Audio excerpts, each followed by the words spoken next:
All right, in this lecture, we're going to be taking the contouring line concept a little bit further, and I'm going to be showing you some exercises you can do to have a better understanding of contouring lines and just get better at drawing them in general. So let's go ahead and get started. So you should be able to download the resources in this lecture for this man right here, and there's also a landscape photograph that you can download as well. So what you want to do is you want to import your photo into whatever software you're using, and then you want to go ahead and resize it.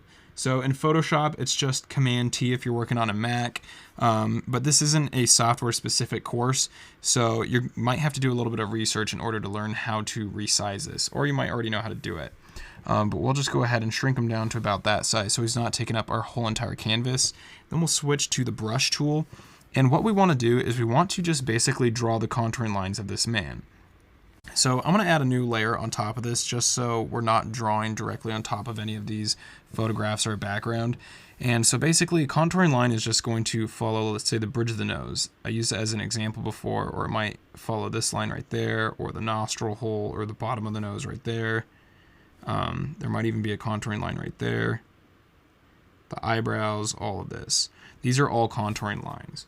I'll go ahead and undo all those because we don't actually want to draw on top of this drawing. What we want to do for this exercise is we want to draw it over here, but the interesting thing about this exercise is we don't want to actually look at the photograph we don't want to look at our drawing at all. So the entire time we want to be observing our photograph and drawing, but we don't ever want to actually look at our drawing.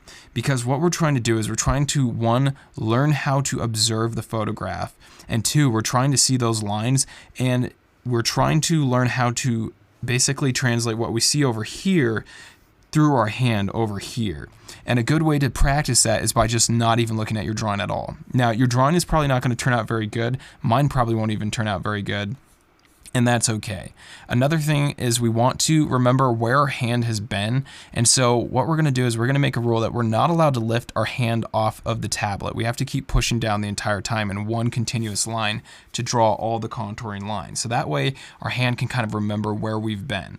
If we just lift up our stylus and we start drawing somewhere else, we're going to really forget where our hand has been. So we want to make sure that we keep that pressed down the entire time. So let's go ahead and get started. So this doesn't have to be crazy detailed, so I'm going to go ahead and start with the eye. It's important that you actually do look where you start the drawing, but once you place your pencil down, go ahead and look over at the photograph and let's just start drawing. You may need to adjust the size of your brush as well.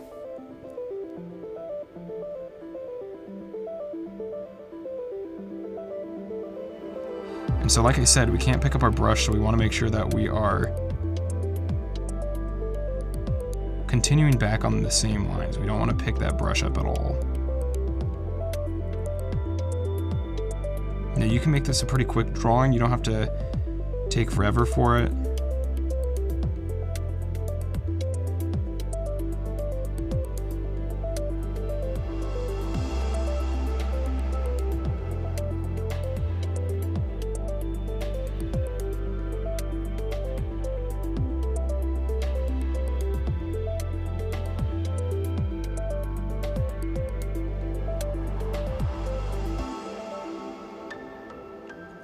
Now I know this is probably looking absolutely ridiculous, whatever I'm drawing. I'm not even looking at it right now. I'm just looking at the photograph. But I'm really paying attention to the curves. And once you practice this, it's kind of like somebody that is a biker or somebody that runs, and they'll practice their running up in the mountains because there's less oxygen. And it makes it harder to run. But then when they run where there's an abundance of oxygen, it makes running much, much easier. So it's kind of a similar concept. By not looking at your artwork, it's forcing you to really observe your image and try to figure out where those lines are and what is a contouring line and what's not. So for example, in the center of the cheeks, there's not really any contouring line there. It's just one big open space. So we wouldn't add any type of contouring line there. Contouring lines tend to show up on the silhouette of forms. And then I guess I can kind of do his neck and his shoulders. All right, let's have a look. Oh my goodness. Wow, that is yikes. So even me, somebody that's a pretty skilled artist, even when I do this assignment or this exercise, I come out with something looking like this. It's pretty freaky. It kind of looks like Sloth from the Goonies. But like I said, it's about really challenging yourself to really study your image and really start to gain an understanding of contouring lines and where they show up in images. Because once you start to understand this, you're going to see it apply to all of your drawings and even paintings throughout the course. Now, one more thing you can do with this exercise is, if you want, go ahead and you can look at your drawing while you're doing it. So do the same thing, but look at your drawing while you're doing it so you have a better idea of where you're placing these lines. I recommend that you do it without looking at your drawing once, and then do it once while looking at the drawing. And if you really want to get good at this, then try this a couple of times with different photographs.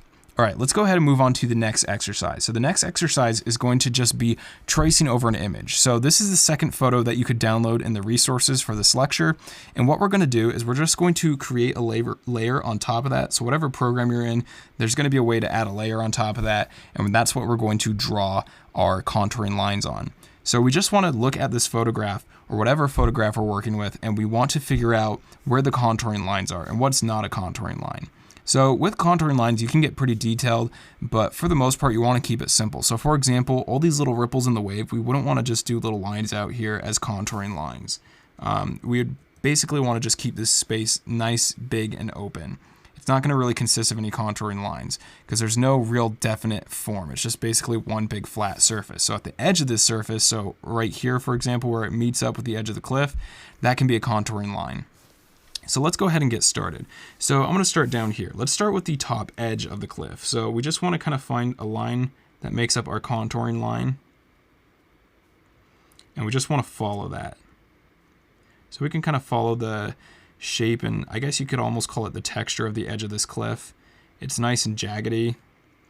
Feel free to lift your stylus up on this exercise as well. It's not super important that you don't lift it up on this exercise. So now let's go ahead and let's just trace out the silhouette of this. We got a little building right there, so we'll just add a little rectangle in there for that.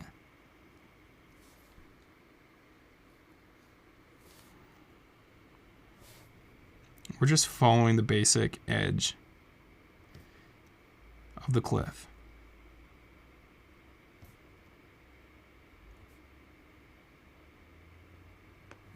All right, great. Now let's go ahead and we can do the top edge of the cliff over here. So we'll just go ahead and follow this line.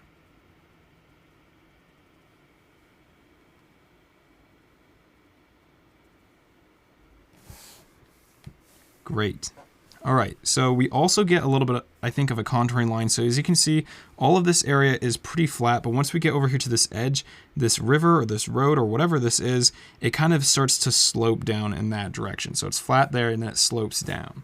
So what we want to do is we want to kind of break that up into a separate contouring line. So something like this, because that's kind of a change in the form of our structure. So anywhere there's a change in the form, we want to add in that contouring line. All right, great. Next, let's go ahead and do the bottom of our cliff. So we'll start out here, come down like that. We're just following what we see in the photograph, nice and simple.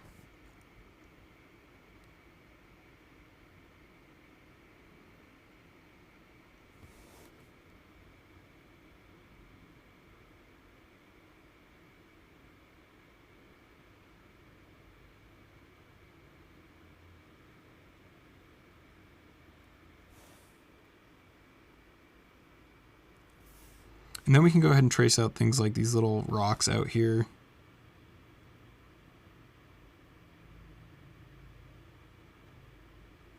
Great. Next, looking at our cliff face, we have some contouring lines in here. We have some that are going in this direction if we wanted to add those in, and we also have some going up and down. So places where we'll see them going up and down is, for example, right here, where this cliff edge kind of comes out and then it goes back in. We want to make sure that we get the edge of that silhouette in there. Same with right here. So anywhere where we kind of get these protruding overhang sort of squared off edges. Over here we get it as well. You can't see the bottom of it.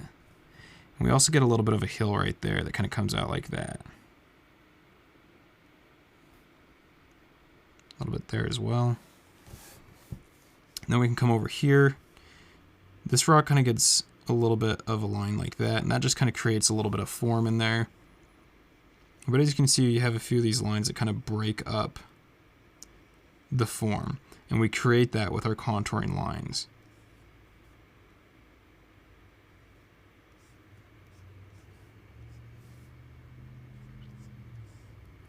All right, great.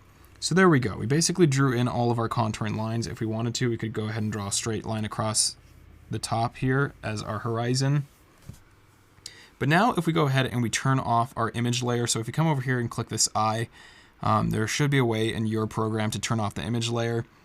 Now you can see that we just have our drawing here.